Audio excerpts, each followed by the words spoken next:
Are you tired of going around in circles, same fights, same disagreements with your spouse, and you are freaking out because you don't know why it keeps happening?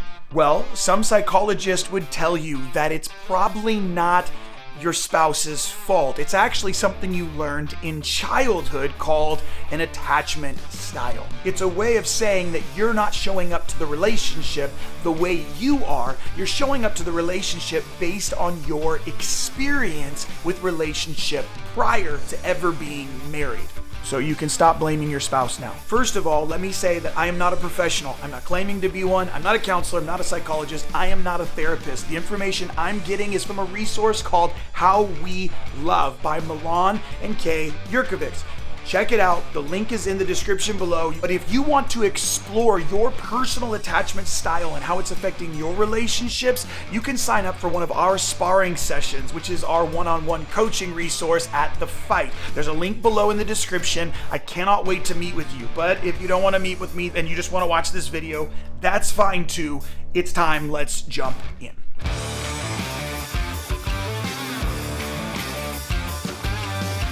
So what is an attachment style anyway? An attachment style is how your childhood experiences inform how you expect to be loved in relationships and how you express love in relationships. But it also defines how you interact with others in stressful situations. Knowing your attachment style allows you to have a starting point and a reference for getting to a secure connector. Because here's the great news. Regardless of where you find yourself in the 4 injuries, there is always a possibility of growth to becoming a secure connector.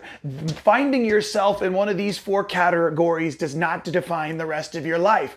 All it is a diagnosis of the injuries you experienced as a child. This is really, really important. This is not a personality test. This is helping you diagnose a relational injury in your life. Think of it like this. When you get a broken leg, you simply walk with a limp until it heals fully. But the longer you wait to go to the doctor, the longer and more painful the process of healing is going to be. So you want to begin as quick as possible to define the injury and head towards healing.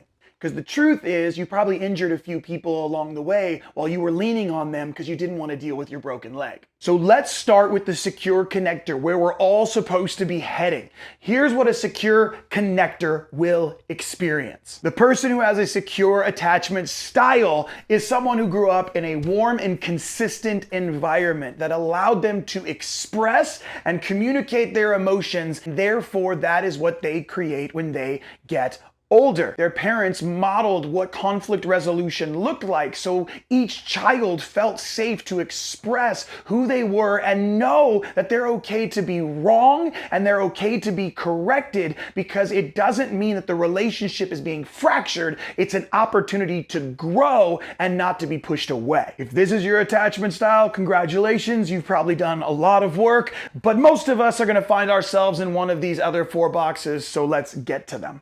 First, the avoider. Their voice sounds a lot like this. I like people, but I'm not very comfortable when they get emotional around me. I like to keep it simple. It's so much easier when people just take care of themselves. If that sounds familiar to you, you might be an avoider. As you can see, the avoider has a pretty high view of themselves and a low view of others, how they view others in connection in relation to themselves. That's because they grew up in a home where there was pretty much low affection and they were applauded for mastery and independence. There was this high value to say, go do it on your own, and the more you can do it on your own, the more you're going to get celebrated, which develops a child who actually determines that their needs aren't very important. That's because their parents either didn't have time for their emotions because they were too busy, or they themselves never had that experience and didn't know how to engage with the child's emotions in the first place.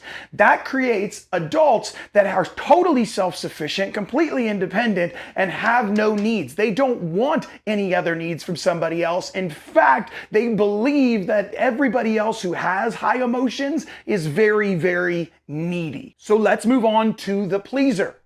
Does this voice sound familiar? I enjoy caring for others and work hard at making those I love happy. I'm not great at saying no or keeping boundaries, but anything is better than having people upset with me. If so, you might be a pleaser. Pleasers tend to think negatively of themselves and a little bit highly of others. Maybe sometimes worship others and their place in their lives. That's because pleasers grew up in an overly protective home that was either angry or critical and did not know how to engage with them properly. The parents of a pleaser's goal was to protect the child from pain. Why? Because they were really at the same time trying to protect themselves from pain. This left the child with a lack of confidence in being able to make decisions for themselves and make relationships for themselves. They do everything in their power to remain good in the eyes of the parent, to win affection and to get approval. They don't know how to comfort themselves, so they end up spending a large portion of their childhood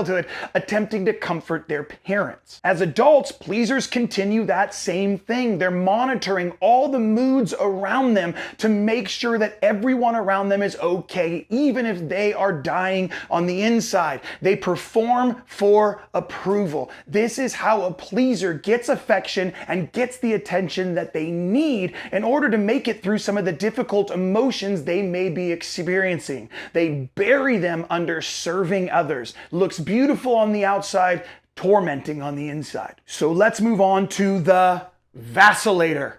Vacillators sound a little bit like this. I long for close connection in relationships, but people always let me down. I spend a lot of time in my head trying to process all the disappointments, and I wonder why relationships are so hard. If that sounds like you might be a vacillator. Vacillators grew up in an unpredictable home. They grew up where they got enough connection to know it's valuable, but probably not enough to be able to know that it was valuable to their caretakers. Their needs weren't ultimately the priority, the parents' needs were. And it might not even be the parents' emotional needs. It might be the parents' need to go on vacation, the parents' need to go out on dates, the parents' need to do anything but take care of the child as the primary focus. Yet when the child was the primary focus, it was in an amazing high, which is why when they aren't the focus, for the vacillator, it's a devastating low blow. Without the consistent parental attention and affection, anger settles in because they are frustrated when they are constantly told to wait. They get frustrated in the waiting because they don't know how long the waiting will be. They develop feelings of abandonment that they can't properly communicate, so therefore the frustration goes even deeper. So eventually, by the time the parents do come back around and want to give love to the child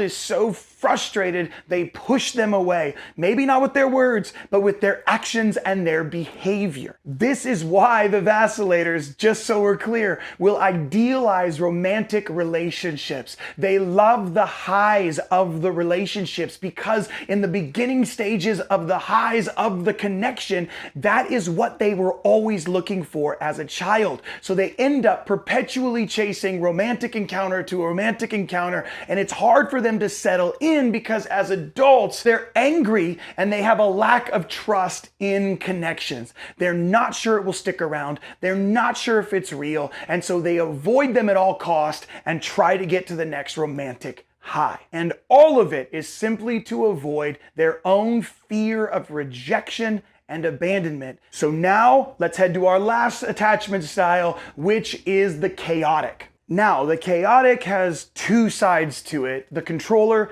and the victim. If it's the controller that you're operating out of, it might sound something like this. I don't like being outside of my comfort zone, so I always make sure I'm the one in charge. The way I know for sure that I won't be taken advantage of is I'm the one who's in control. A victim sounds a little bit like this. I keep my needs quiet, and honestly, I'm not even sure what my needs are. It's safer when I just go with the flow and there's less opportunity for someone to blow up on me. The chaotic is usually where we find those who are being abused, with the abuser and the victim on both sides of the chaotic. which is why both the victim and the controller have a negative image of themselves and a negative image of others. The parents of this chaotic style were usually controlling and volatile. This isn't unpredictable. It isn't high highs and low lows. It's actually where you feel like you're in danger, that you are personally, emotionally, and physically in danger when you're in the space of that person. That creates a child who becomes detached and overwhelmed by their circumstances,